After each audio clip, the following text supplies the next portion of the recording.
Euh,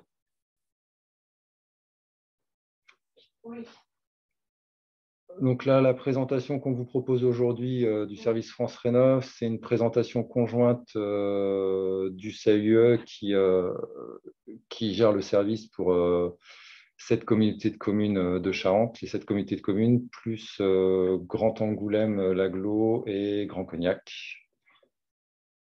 On propose le service sur l'ensemble de faits. On couvre tout le territoire départemental par ce service. Okay, on le tend encore un petit peu, alors je ne sais pas comment je pourrais mettre maintenant les gens.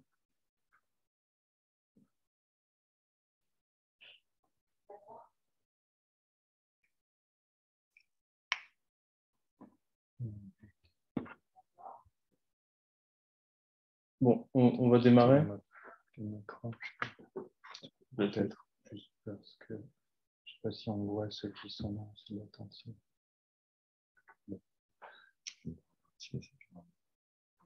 On recevra les motifs. Ok. Alors. Donc, on va vous présenter, comme l'a dit Mickaël, donc, les espaces France Rénov'. Alors, ça il le voit, j'imagine.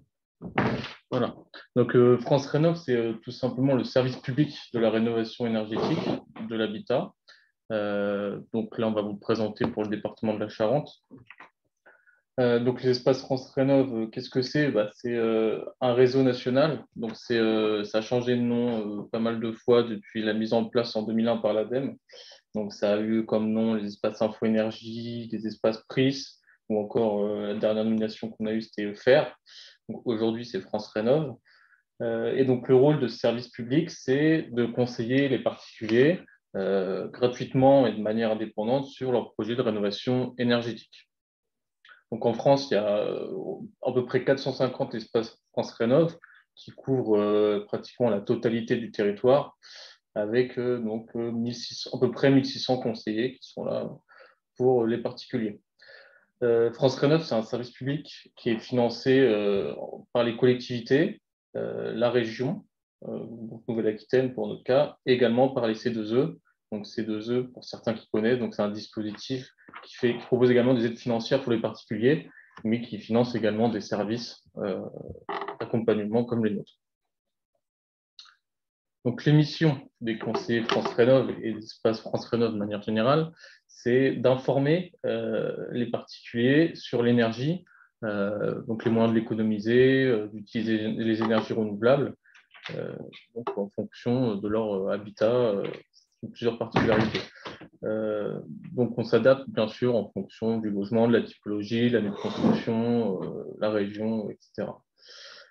Et on a également une mission, c'est partie mission de renseigner sur tout ce qui est aspect financier, notamment les aides financières, qui couvrent une grosse part des demandes.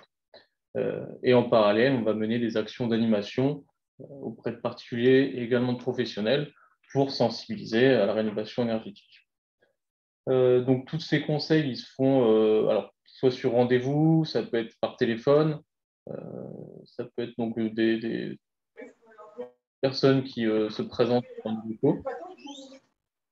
Et au niveau des animations, il y a plusieurs formes d'animation selon les structures. Donc, on va faire, par exemple, des balades thermographiques, des visites de chantiers ou de sites rénovés. On va participer à tout ce qui va être salon, salon de l'habitat en particulier. Et puis, il va y avoir des réunions thématiques avec des professionnels du bâtiment ou de l'immobilier, comme c'est le cas aujourd'hui. Et donc, les cibles principales, comme vous disiez, c'est les particuliers, donc propriétaires occupants, également les bailleurs et les locataires lorsqu'ils ont besoin de conseils aussi.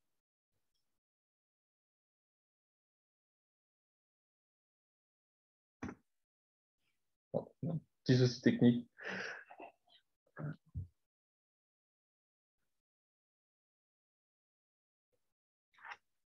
Ah, c'est bon.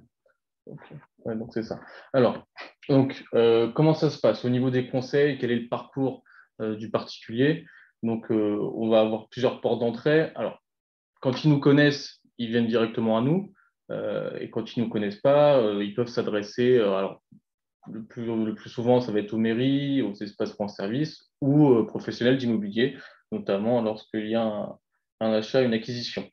Donc les questions peuvent être diverses, hein, peuvent être quels travaux je dois faire pour réduire mes consommations, quelles sont les aides financières auxquelles j'ai le droit pour mon projet, quelles entreprises peuvent m'aider dans mes travaux. Donc c'est tout un tas de questions diverses. Donc quand ces questions-là sont posées aux mairies, aux espaces concernés ou à vous, professionnels immobiliers, l'objectif, ça va être de les renvoyer vers nous pour que nous, on puisse prodiguer ce conseil. Donc, le conseil, on les aspects en 3 niveaux. Il va y avoir l'information simple, donc par exemple un coup de téléphone ou quelqu'un qui fasse passer dans le locaux pour une question simple, donc les aides financières auxquelles ils ont le droit, nous demander un avis sur un produit, sur une solution ou une petite question juridique. Donc là, on va pouvoir répondre au téléphone assez rapidement, 10-15 minutes. Si on voit que le projet il a besoin d'être un peu plus approfondi, qu'il y a des questions qui vont demander plus de temps, on va pouvoir proposer un rendez-vous, donc ce qui est le conseil personnalisé, donc le 2e niveau. À l'issue de ce rendez-vous ou de cet appel, on va pouvoir rediriger si nécessaire auprès des différentes personnes qui vont pouvoir être mieux à même à répondre. Donc, il y a par exemple les opérateurs ANA. Les opérateurs ANA, c'est des personnes qui vont s'occuper d'accompagner particuliers pour certains dispositifs d'aide financière. Et on va pouvoir les rediriger également vers les maisons France Service pour tout ce qui va être démarche un petit peu de demande d'aide, notamment qui se font sur Internet désormais. Et donc, 3e niveau d'information, ça va être l'accompagnement complet jusqu'au démarrage des travaux. Alors là, ça va être que dans certains cas, dans certaines conditions, donc, notamment pour les projets qui visent une bonne performance. Hein, on ne va pas accompagner pour un simple changement de chaudière, par exemple. Mais c'est un accompagnement qui est donc gratuit, hein, comme les deux autres niveaux, qui peut être intéressant quand les personnes ne savent pas trop vers quoi se diriger. Donc voilà, c'est un accompagnement intéressant.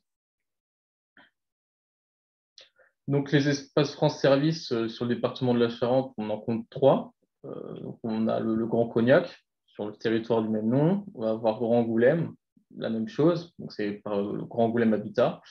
Et pour le reste du département, donc hors deux agglomérations, on va avoir le CAUE de la Charente. Donc on va vous présenter un petit peu ces 3 structures. Donc on va commencer par le CAUE, parce que j'ai la main, j'en profite. Donc le CAUE, c'est Conseil d'architecture, d'urbanisme et de l'environnement. C'est une association qui est liée directement avec le département par convention pour la partie CAUE et donc, comme je le disais, avec les comités de communes, la région pour la partie Espace France Rénov'. Donc les missions du CAUE, ça va être d'informer, conseiller, sensibiliser les collectivités et les professionnels et les particuliers sur l'architecture, l'urbanisme et l'environnement.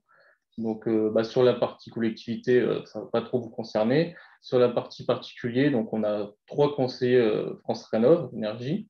Donc, mes 2 collègues ici présents, Mickaël, Julien et moi-même. Et on a également un architecte conseiller, Philippe Grassard, qui peut répondre à toutes les questions un petit peu d'aménagement intérieur, etc. Donc, quand il y a des gros projets de rénovation, c'est intéressant également. Nous, on est situé boulevard Bessombé, à Angoulême, au bord de la Charente. Et donc, je laisse Juliette présenter le service de Grand Angoulême Habitat. Donc, bonjour à tous, Juliette Delannoy, donc je suis responsable de Grand Angoulême Habitat. Alors, c'est un service public tout récent qui a été créé le 3 janvier 2022. L'idée, c'était d'avoir un lieu d'accueil pour tous les particuliers présents sur le territoire de Grand Angoulême. Alors, je n'ai pas mis une carte de Grand Angoulême, mais Grand Angoulême, c'est 38 communes. L'idée, c'était quand même d'avoir une maison de l'habitat qui soit un lieu ressource pour les particuliers. Et la force aussi de cette maison de l'habitat, c'est qu'une collectivité comme la nôtre regroupe 38 communes, donc il y a un lien très fort avec les mairies qui sont des bons vecteurs pour arriver à avoir de l'information. Donc, on va dire qu'on travaille quotidiennement avec les 38 mairies. Et donc, l'information circule en mairie. Les maires et les mairies nous envoient des particuliers quand il y a des questions. Donc, c'est assez intéressant comme relais de proximité pour diffuser des informations. L'objectif, c'était d'avoir un point d'entrée unique sur toutes les questions de l'habitat. Donc, nous, on va aller un petit peu plus loin que les questions énergétiques. On va avoir tout ce qui est aussi accession à la propriété, tout ce qui est adaptation aussi aux seniors, puisqu'il y a des aides qui existent aussi pour adapter les logements au vieillissement à domicile. Mais là, voilà, les élus souhaitent aussi faire de ce lieu un lieu ressource pour d'autres thématiques. Donc, les champs sont en questionnement aujourd'hui pour élargir un petit peu le champ de compétences de cette maison de l'habitat. Donc, on ne travaille pas tout seul. On a une équipe dédiée, il y a un agent d'accueil et un conseiller technique, mais on travaille aussi en réseau avec d'autres partenaires parce qu'on n'a pas la connaissance sur tous les sujets. Donc, l'idée, c'est vraiment de faire le lien avec des partenaires comme la DIL, l'ANA, le CAUE, la CAPEB, le GIP, Solidarité. Pardon. Donc, peu importe la question, le but, c'est de répondre et si on ne peut pas répondre, on va vous trouver le bon interlocuteur. Donc, les locaux sont en face du CAUE. Ça, j'en profite pour présenter les deux structures visuellement. Donc, boulevard Bessombé sur les quais de la Charente. Et puis, on vous a mis le petit contact, donc le numéro de téléphone et le mail. Donc, n'hésitez pas, si vous avez des questions, soit nous appeler directement, soit nous renvoyer des gens. Il n'y a pas de souci. Alors, j'ai voulu faire un focus sur les programmes qu'on a de conventionnés avec l'ANA. Donc, c'est assez intéressant parce que ces conventions avec l'ANA permettent d'avoir des financements dédiés au territoire. Donc, sur les 38 communes, il y a un programme d'intérêt général sur des thématiques que je vais développer rapidement tout à l'heure. Et là où c'est encore plus intéressant, c'est sur les 4 communes qui sont citées, Ruelle, Gonpontouve, Angoulême et La Couronne, puisque là, Grand Angoulême donne des aides, l'ANA donne des aides, mais également les communes. Donc, quand vous êtes sur des périmètres de centralité sur ces 4 communes, vous êtes en périmètre de ce qu'on appelle une ORT, une opération de revitalisation du territoire. Alors, pour ceux qui connaissent, c'est Cœur de Ville sur Angoulême qui a des satellites sur les 3 communes de première couronne. Et donc là, il y a des financements très incitatifs pour tout ce qui est parc privé. Et puis pour les questions qu'on a pu avoir aussi au salon, il y a aussi le dispositif de Normandie qui est sur ces 4 communes. Donc ça peut être aussi un levier fiscal assez intéressant. Okay. Et maintenant, ça va être Christelle qui va nous présenter Grand Cognac Rénov', si elle est bien avec nous. Oui, sauf que, bonjour, donc Christelle Simon-Tatar, chargée de mission Habitat. Normalement, il était question que ce soit notre partenaire via Monsieur Adrien Vittel qui apprenne la main, donc je ne sais pas. Je suis présent. Voilà, et ben, je vous laisse pas. Moi, je prendrai la main sur la diapo sur les autres aides. Donc, Grand Cognac Rénov', donc guichet unique pour la partie rénovation énergétique sur Grand Cognac. Donc, la mission est assurée actuellement et depuis le début d'année par le CRER, donc qui est le Centre régional des énergies renouvelables. Donc, au départ, nous, on est l'association également par rapport à ça. L'objectif, c'est d'accompagner l'ensemble des publics définis par le programme du SAR, on a vu tout à l'heure, donc à savoir les particuliers, le petit tertiaire privé, donc les petites entreprises, et les copropriétés. Voilà. Le but, c'est de pouvoir répondre à l'ensemble des questions, que ce soit sur l'isolation, sur les systèmes de chauffage, production d'énergie. C'est leur donner le maximum d'informations pour qu'ils puissent sereinement programmer leur projet de rénovation énergétique.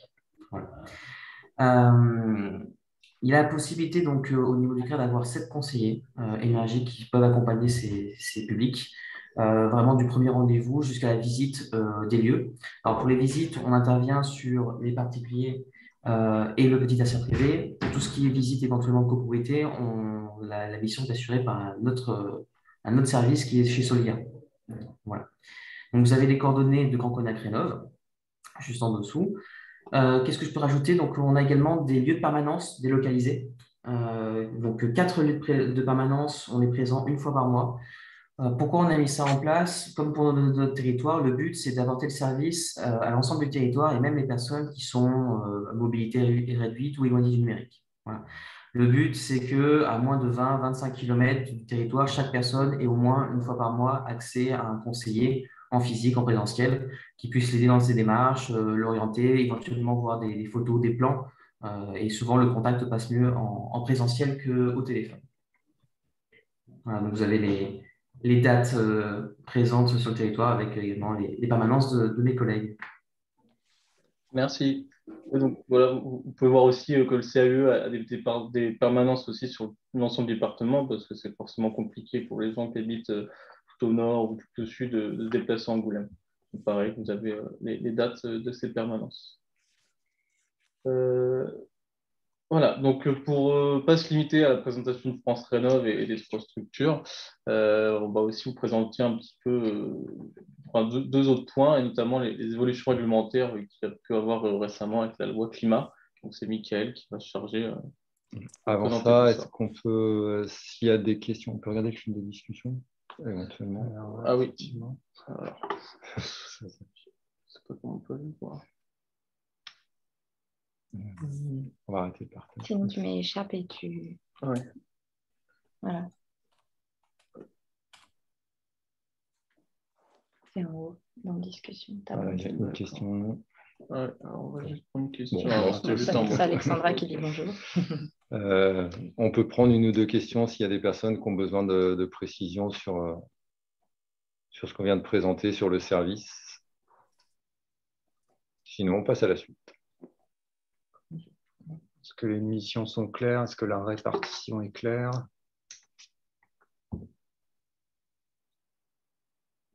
Bon. OK. Ça devait être clair. Très bien. Donc on y retourne. Hop, je m'en mets en plein écran. Ça arrive. C'est bon. Voilà.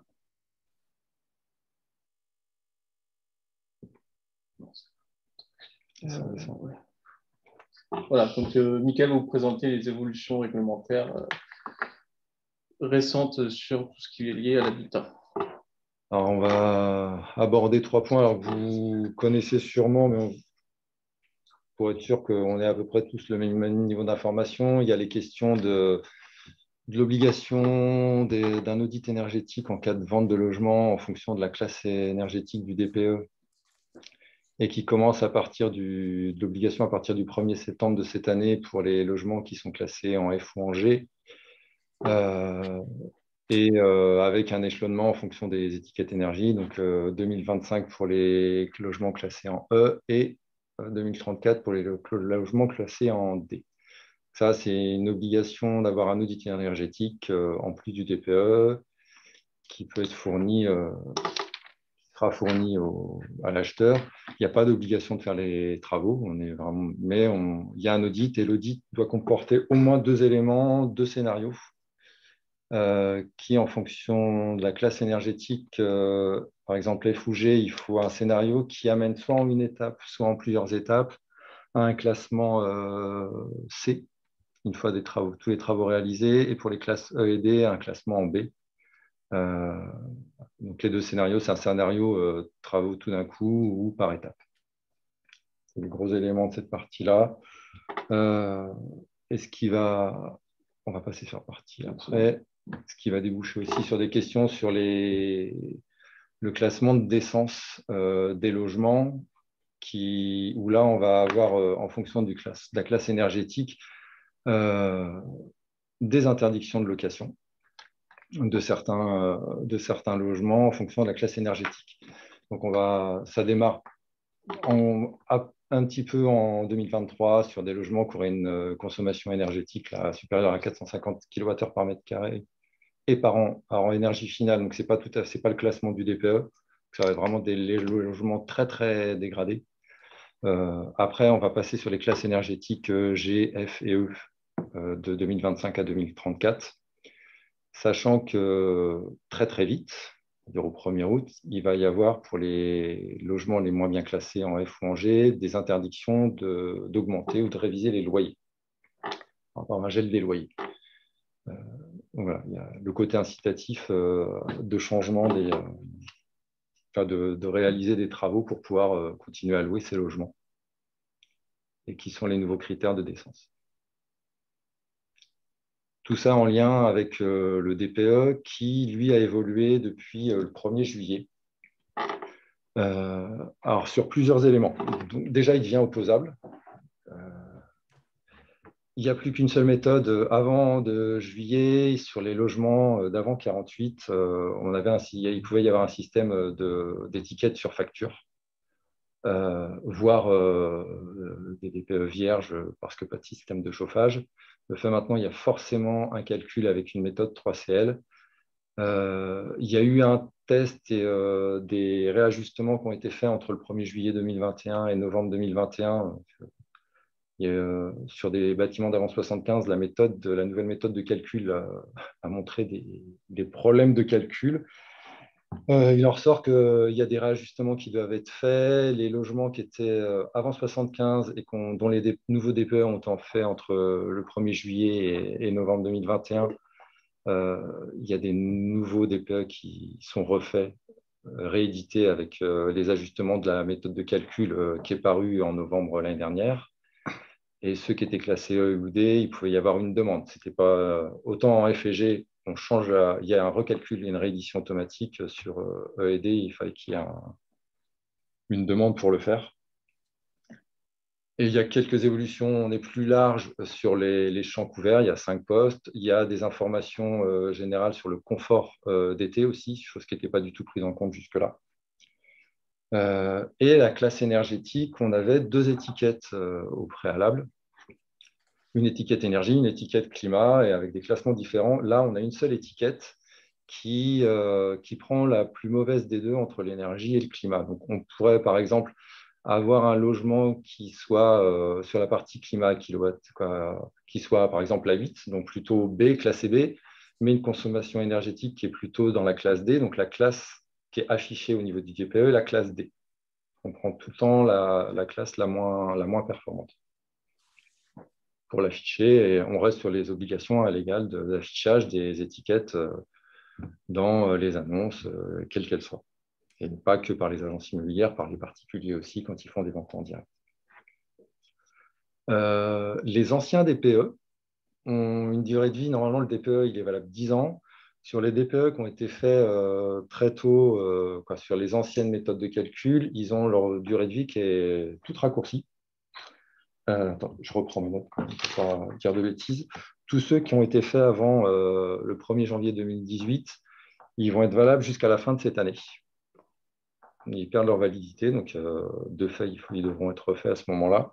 Et ceux qui ont été faits entre le 1er janvier 2018 et le 30 juin 2021 sont valables jusqu'au 1er janvier 2025.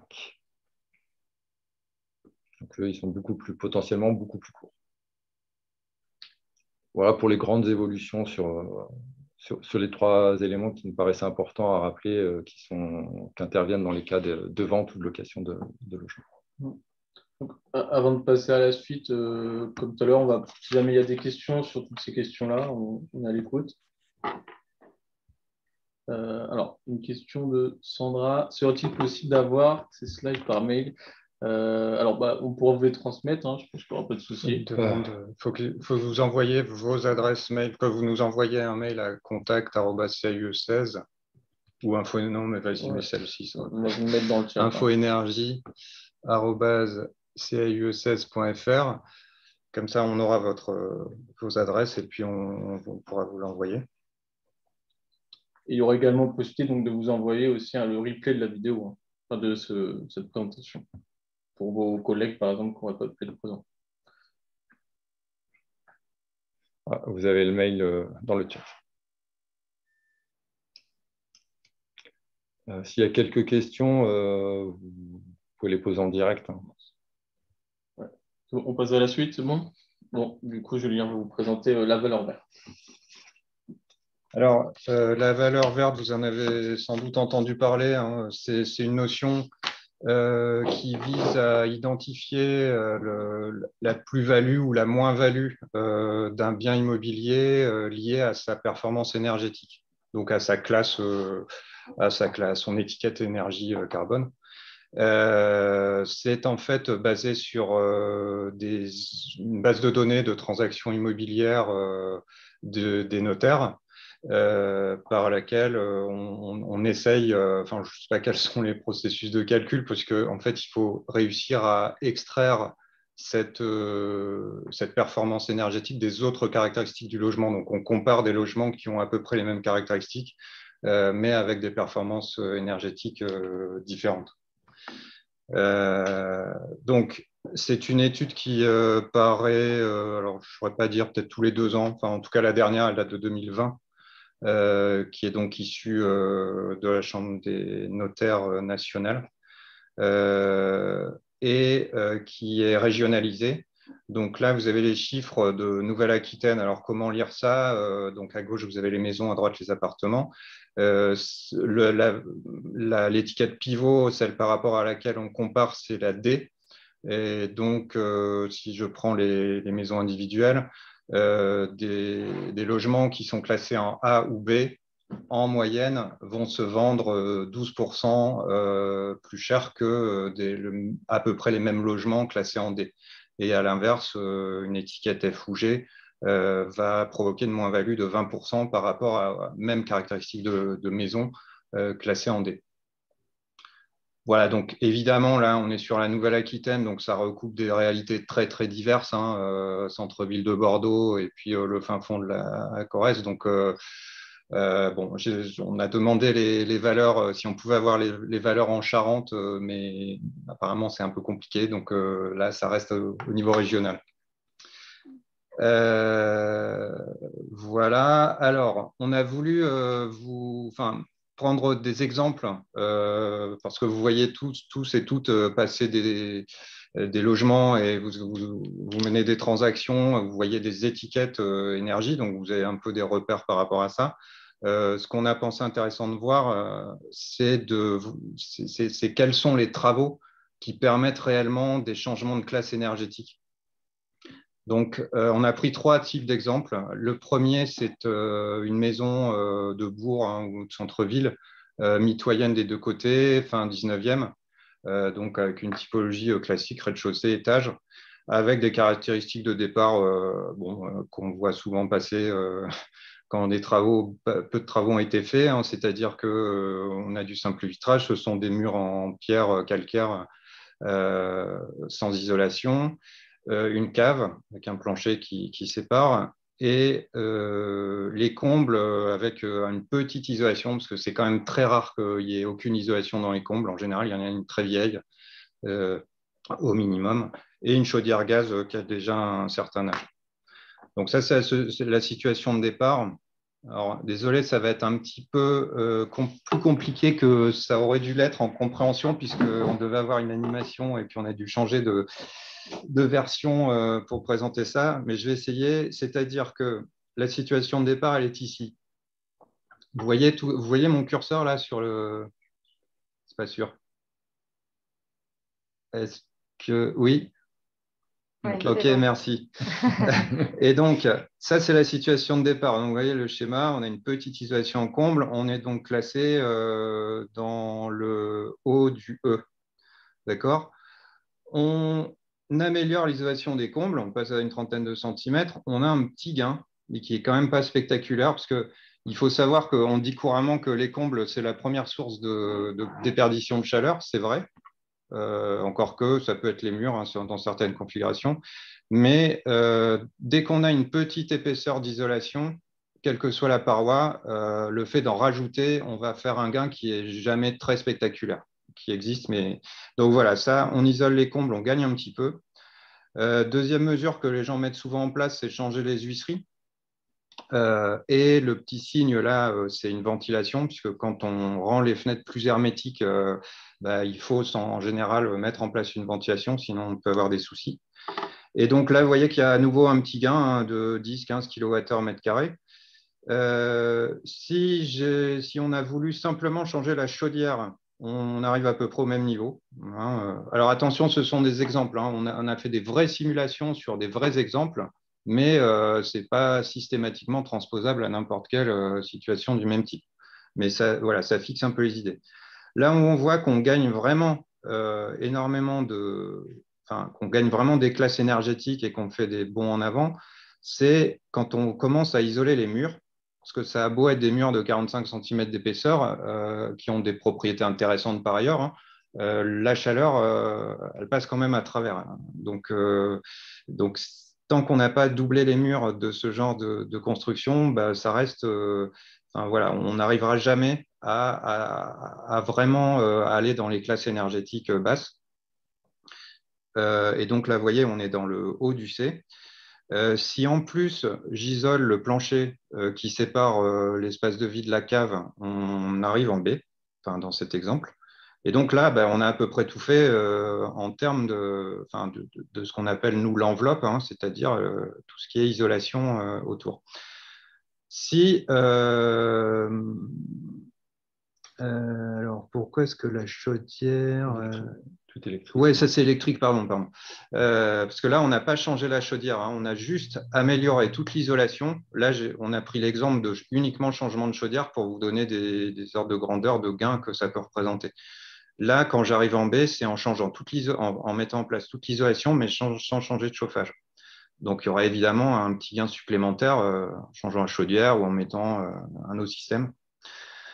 Ce que vous avez pu sans doute constater, vous, dans vos transactions, c'est que l'électricité est pénalisée. C'est-à-dire que si je prends cette même maison de départ là, sans aucune isolation, j'enlève ma chaudière, le système de chauffage central et je mets du chauffage électrique, tout de suite, je me retrouve dans un état, dans une classe énergétique, là en l'occurrence en G.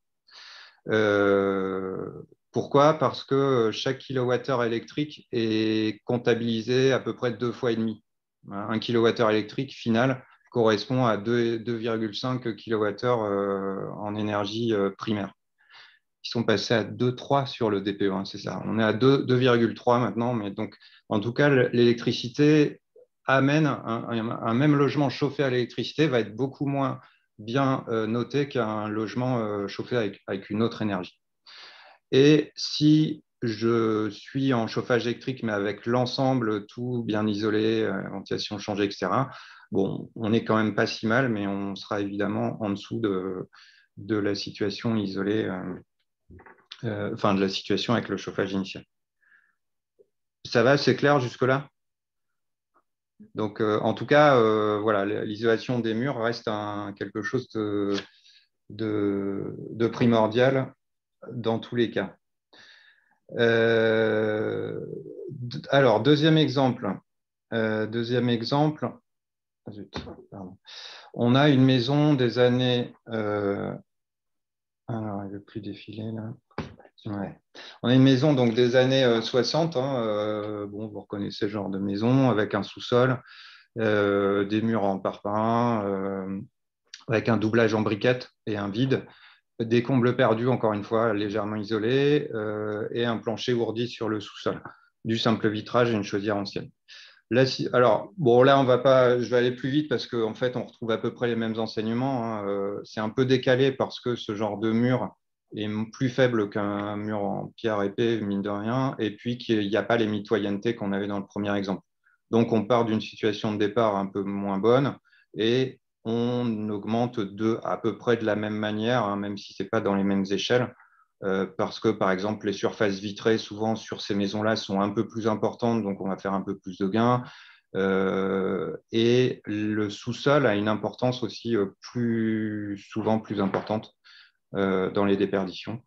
Bref, donc en tout cas, on a à peu près le même type de logique. Hein, si on veut vraiment gagner les classes énergétiques, il faut isoler les murs et puis également le reste fera le reste.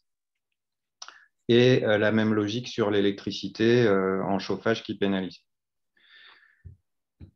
Et le troisième exemple, là, c'est un pavillon années 80 qui est… alors, tout ça, c'est un peu embêtant, ce genre d'exemple. Nous, quand on a ça, on conseille parce que c'est des maisons qui sont un peu moyennes hein, partout et sur lesquelles il faut faire finalement injecter des investissements relativement importants pour gagner pas tant que ça, enfin moins que dans les deux premiers exemples. Donc voilà, une maison moyennement isolée selon les standards de l'époque, avec du double vitrage, même s'il est primitif, c'est quand même du double vitrage, etc., etc. Et toutes les parois sont un petit peu isolées. Donc là, la situation de départ, elle est un peu plus élevée, évidemment, on est en C, et on fait des petits sauts de puce comme ça à chaque fois qu'on isole.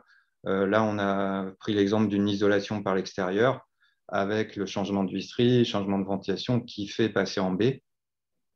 Et même logique avec l'électricité, voilà, même si on dégringole moins avec en installant de l'électrique, mais quand même, voilà, parce qu'on part d'une situation qui est moins pénalisante. Voilà, alors ça, c'est pour vous donner un peu des notions de ce qui peut, enfin, vous donner, certains les ont peut-être déjà, mais voilà, permettre de mesurer les gains potentiels.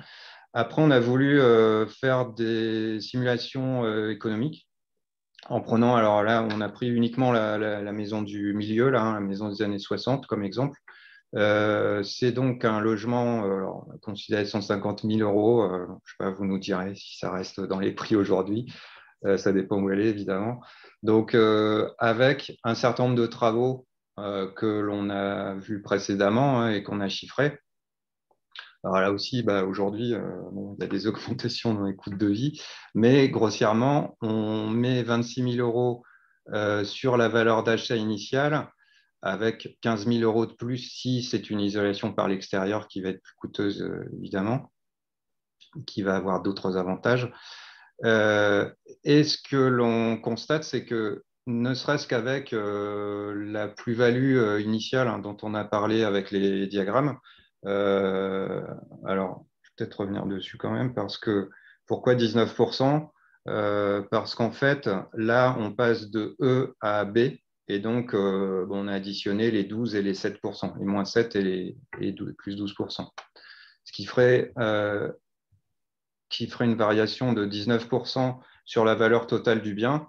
Donc, alors c'est une vue de l'esprit, mais on peut se dire qu'elle vaudrait à peu près 178 500 euros par rapport aux 150 000 initiaux. En ayant mis 25 000 euros d'investissement. Donc finalement, rien que par ce biais-là, on a remboursé les travaux par la plus-value immobilière qui devrait se dégager. L'autre aspect des choses, c'est évidemment, sur le côté, vous voyez les coûts de fonctionnement, plus de 3 000 euros d'un côté et puis 700, c'est masqué, mais 730 après travaux. Donc, ça a évidemment une répercussion importante sur les coûts de fonctionnement que l'on a représenté ici. Donc là, vous avez, alors la courbe c'est très simple, vous avez les années en abscisse qui s'accumulent.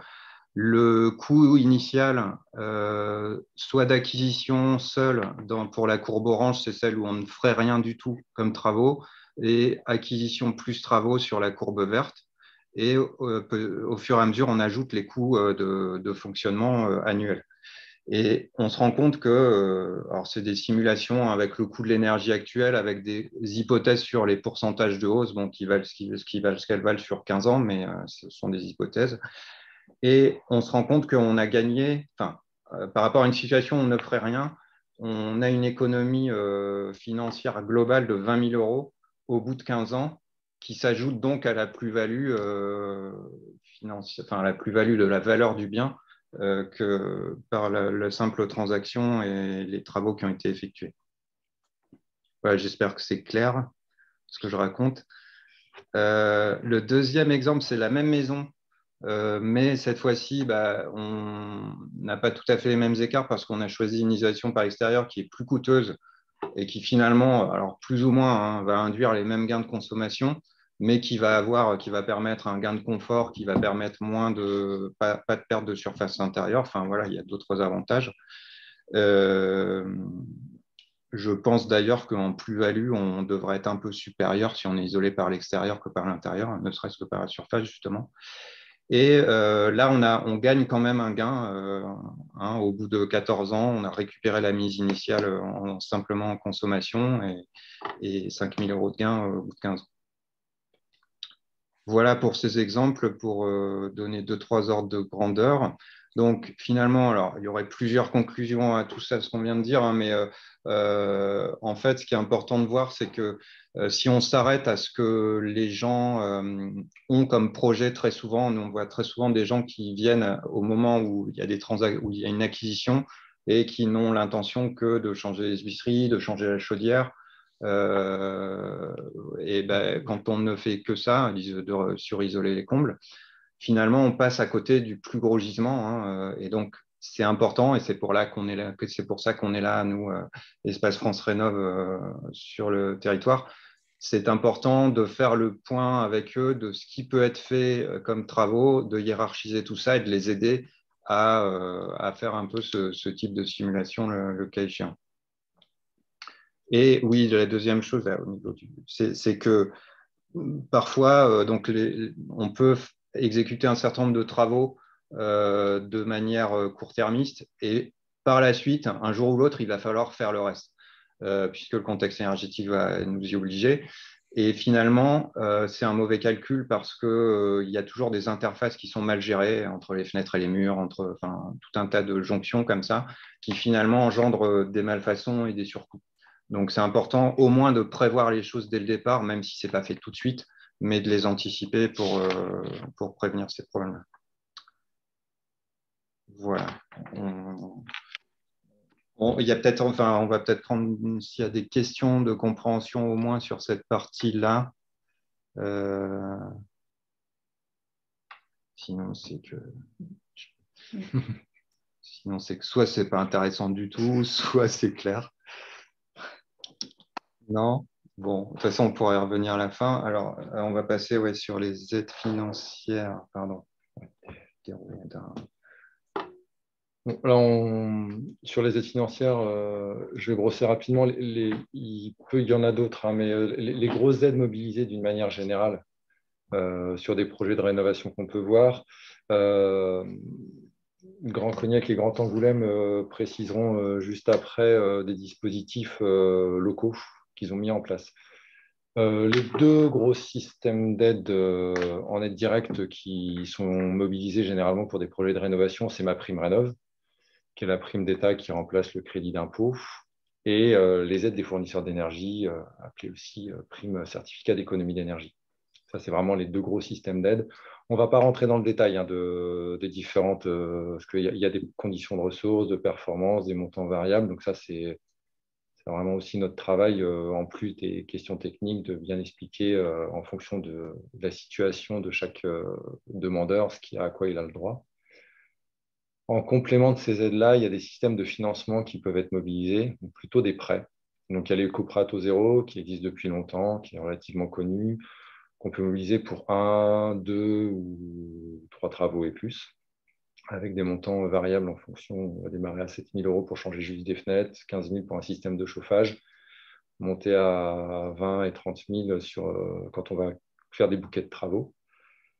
Il y a un autre système de prêt qui s'appelle la prêt avance rénovation, qui est un prêt hypothécaire, qui est relativement récent, qui permet de financer du reste à charge.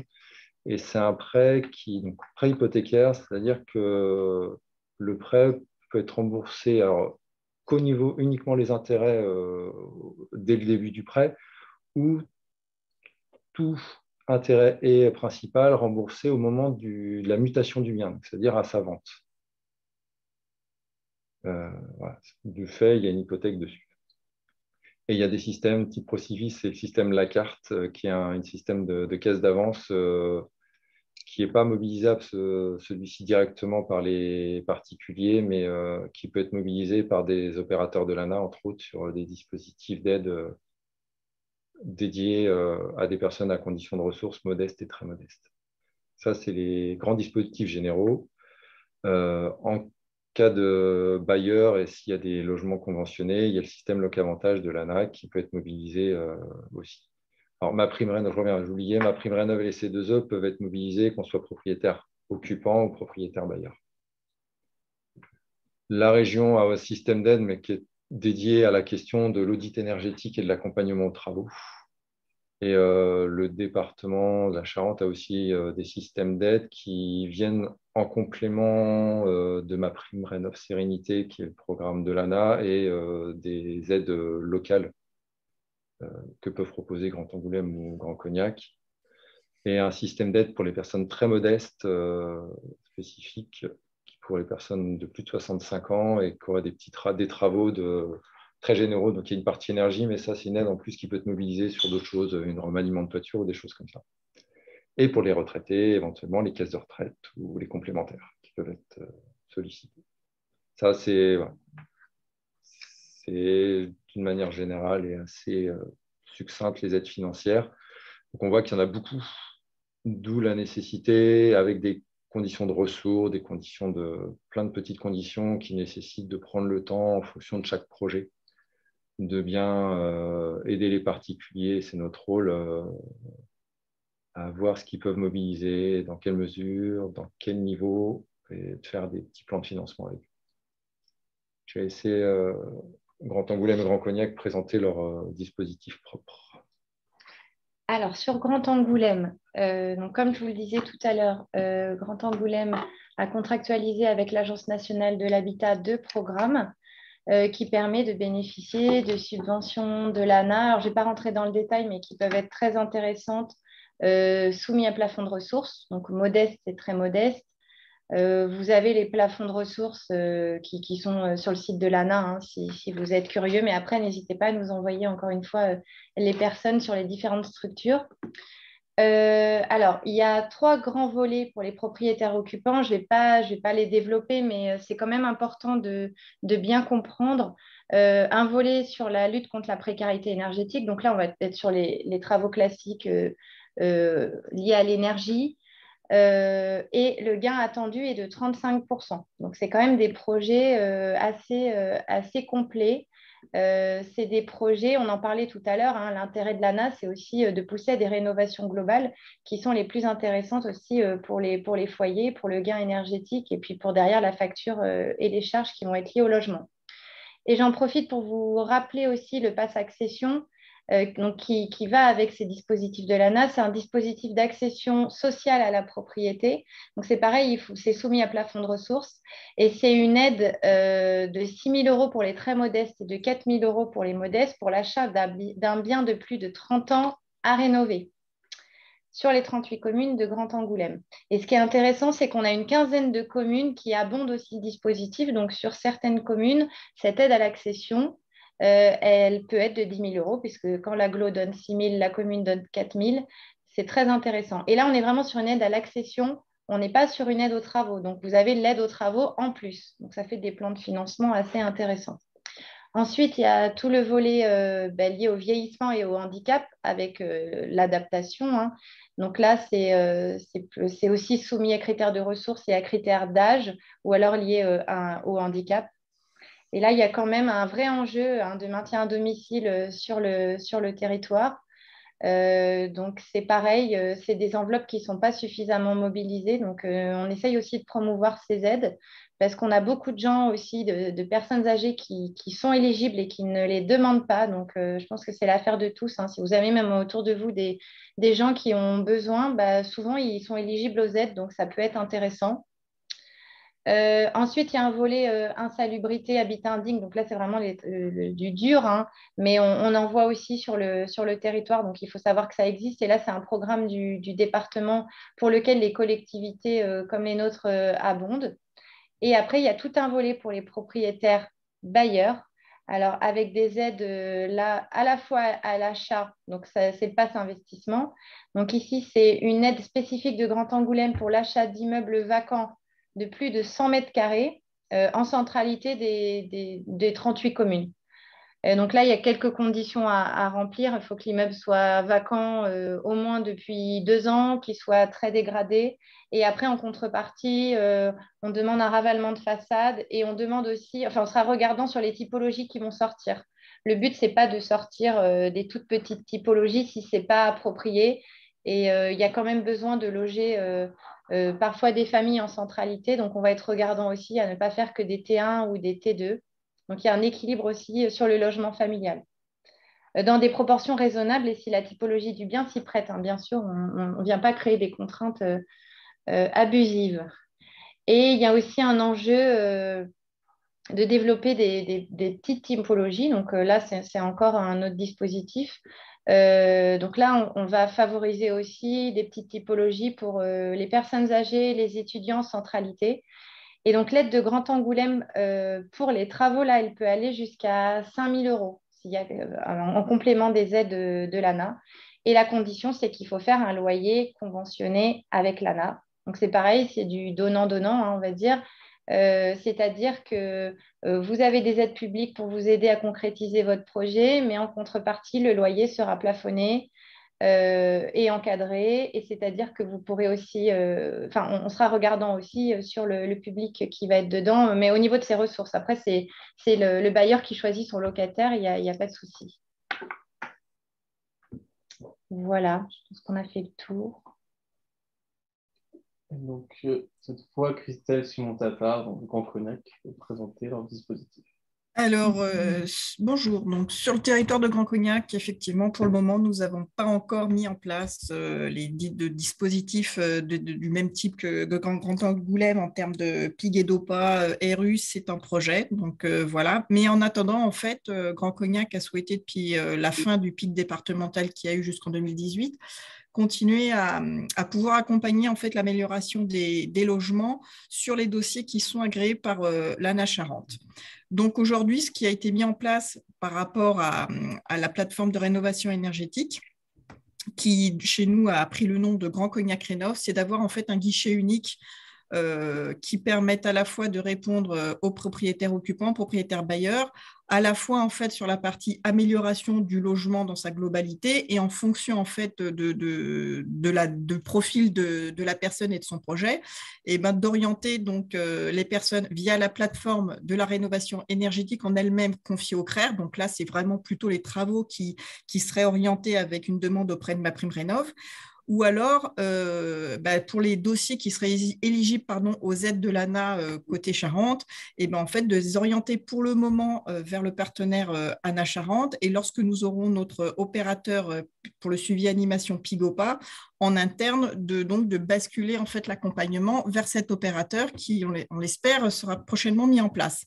Et donc, pour le moment, en fait, Grand Cognac a calé son règlement d'intervention dit transitoire, puisqu'on n'a pas ces fameuses conventions cadres avec l'ANA, sur ce qu'on faisait en fait auparavant dans le cadre de la précédente convention qu'on avait au niveau du PIG. Et du coup, effectivement, on reprend des éléments d'intervention un peu comme Grand Angoulême concernant la thématique d'accompagnement pour la production de logements social conventionné, de logement conventionné très social. On a mis en place une prime de sortie de vacances parce qu'en fait, on a tous conscience que sur le territoire, on a certains logements, notamment situés au-dessus de commerce, qui ont un problème de vacances et d'accès. Donc, on a des petites subtilités en fonction des dossiers. Et après, on accompagne les dossiers ANA sur tout ce qui concerne la sortie d'insalubrité, la lutte contre la précarité énergétique et le maintien à domicile des personnes âgées et ou handicapées. Donc voilà, aujourd'hui, on appelle ça être dans le diffus sur cette partie-là. Et prochainement, on aura donc un pic sur l'ensemble des 55 communes du territoire. Et l'OPA-RU concernera en fait des zones sur les 4 centralités, donc Cognac, Châteauneuf, Jarnac et Segonzac. En fait, qui sont les zones ORT aujourd'hui. Et c'est en plus centralité. Pour Cognac, c'est Action Cœur de Ville. Et les 3 autres centralités sont concernées par le label Petite Ville de demain, avec les différents dispositifs de défiscalisation qui ont été mis en place et qui peuvent du coup se cumuler. L'idée en tout cas aujourd'hui, c'est que notre partenaire CRER qui gère donc notre plateforme de rénovation énergétique et donc l'entrée sur ce guichet unique puisse dans un premier temps proposer aux personnes un premier échange et justement les orienter si besoin est pour des raisons X ou Y directement vers l'ANA. Après, on travaille toujours en partenariat, que ce soit le CAUE avec l'architecte conseil, la DIL. Voilà, l'idée, c'est encore une fois qu'on essaie de mettre à disposition du public l'ensemble des partenaires existants et qu'il n'y ait pas une histoire de mettre quelque chose en place sans collaboration avec ce qui est en place. Voilà, on a mis le règlement d'intervention est accessible avec les liens qui sont indiqués. Pour le moment, voilà, dès que le PIG et l'OPA-RU seront mis en place, on diffusera l'information puisque du coup, certaines aides vont à ce moment-là être légèrement augmentées et puis du coup, on aura un opérateur avec des permanences physiques toujours sur les 4 centralités pour justement, toujours, comme l'a expliqué le CRER, être au contact des personnes, c'est quand même plus facile pour monter des dossiers que de soit recevoir que des mails ou des appels téléphoniques. Et donc, voilà, c'est terminé pour cette présentation. Du coup, on a l'écoute. Il y a des questions par rapport à tout ce qui a été dit.